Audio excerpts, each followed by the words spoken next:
Hello friends, நான் உங்க jack. நீங்க பார்த்துட்டு இருக்கிறது ஐடியா பிட்ச் தமிழ். நம்ம இன்னைக்கு என்ன பார்க்க போறோம் அப்படின்னா, இந்த SQL 50ல ஃபர்ஸ்ட் ப்ராப்ளம் தான் பார்க்க போறோம்.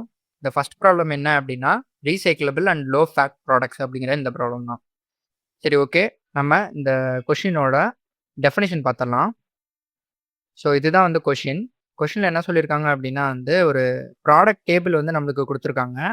அந்த ப்ராடக்ட் டேபிளில் பார்த்தீங்கன்னா, product ID, low facts and recyclable அப்படின்னு சொல்லிட்டு 3 காலம் வந்து நம்மகிட்ட இருக்கு. இந்த ப்ராடக்ட் ஐடி அப்படிங்கிறது யூனிக்னு சொல்லியிருக்காங்க. அதே மாதிரி லோ ஃபேக்ட் அப்படிங்கிறது ஈனம். ஸோ ஈனம்ல வந்து எஸ் அண்ட் நோ தான் இருக்கு. எஸ் அப்படின்னா வந்து லோ ஃபேக்ட் அப்படிங்கிறாங்க. நோ அப்படின்னா வந்து லோ ஃபேக்ட் இல்லை அப்படிங்கிறாங்க. அதே ரீசைக்கிளபிள் பார்த்தீங்கன்னா அதுவும் ஒரு ஈனம். அதுலேயும் எஸ் அண்ட் நோ தான் இருக்கு. எஸ் அப்படின்னா வந்து அந்த ப்ராடக்ட் ரீசைக்கிளபிள்ங்கிறாங்க. நோ அப்படின்னா வந்து அந்த ப்ராடக்ட் ரீசைக்கிளபிள் இல்லை அப்படின்னு சொல்றாங்க. ஸோ நம்மள என்ன பண்ண சொல்லியிருக்காங்க அப்படின்னா வந்து, ப்ராடக்ட் வந்து லோ ஃபேக்டாகவும் இருக்கணும், ரீசைக்கிளபிளாகவும் இருக்கணும். ஸோ எஸ் அப்படின்னா லோ ஃபேக்ட், 5 அப்படின்னா ரீசைக்கிளபிள். ஸோ நம்ம வந்து ரிசல்ட்டை வந்து எந்த ஆர்டரில் வேணாலும் பிரிண்ட் பண்ணிக்கலாம். ஸோ இதுதான் வந்து அவங்க கொடுத்துருக்க எக்ஸாம்பிள் டேபிள். எக்ஸாம்பிள் டேபிளில் பார்த்தீங்கன்னா ப்ராடக்ட் ஐடி கொடுத்துருக்காங்க. இந்த ப்ராடக்ட் ஐடிக்கு லோ ஃபேக்ட் அண்ட் ரீசைக்கிளபிள் நம்மளுக்கு கொடுத்துருக்காங்க. ஸோ ஒரு ப்ராடக்ட்டுக்கும் எஸ் அண்ட் நோ அப்படின்னு சொல்லிட்டு லோ ஃபேக்ட் அண்ட் ரீசைக்கிளபிள் இருக்குது.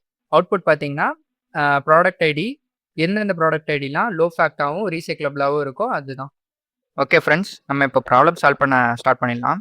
ஸோ கொஷினில் என்ன கேட்டிருக்காங்க அப்படின்னா வந்து ப்ராடக்ட் ஐடி மட்டும் ரிட்டர்ன் பண்ண போகுதுன்னு சொல்லியிருக்காங்க. ஸோ நம்ம ப்ராடக்ட் ஐடியை நம்ம செலக்ட் பண்ணிக்கலாம். ஸோ ப்ராடக்ட் ஐடியை நம்ம ப்ராடக்ட்ஸ் டேபிள்லேருந்து செலக்ட் பண்ணுறோம். அதுக்கப்புறம் நம்மளுக்கு 2 கண்டிஷன் கொடுத்துருந்தாங்க. என்ன அப்படின்னா வந்து லோ ஃபேக்ட்ஸ் வந்து எஸ்ஸாக இருக்கணும், அதே மாதிரி ரீசைக்கிளபிளும் எஸ்ஸாக இருக்கணும் அப்படின்னு சொல்லி கொடுத்துருந்தாங்க.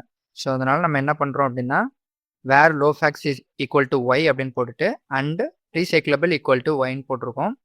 ஸோ ரெண்டுமே ட்ரூவாக இருக்கணும். அதனால தான் நம்ம இங்கே அண்ட் யூஸ் பண்ணியிருக்கோம். ஸோ கொரி வந்து இவ்வளோ தான். ஸோ கொரி சிம்பிளாக தான் இருக்க போகுது. நம்ம இது ஒர்க் ஆகுதான்னு சொல்லிட்டு ரன் கொடுத்து பார்க்கலாம்.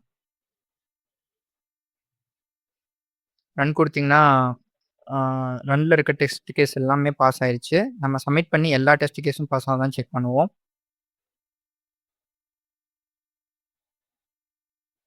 பார்த்தீங்கன்னா நம்மளுக்கு இங்கே சப்மிட் ஆயிடுச்சு. ஸோ எல்லா டெஸ்ட் கேஸுமே பாஸ் ஆயிடுச்சு. ஓகே ஃப்ரெண்ட்ஸ், நான் உங்களை நெக்ஸ்ட் வீடியோவில் பார்க்குறேன். பாய்.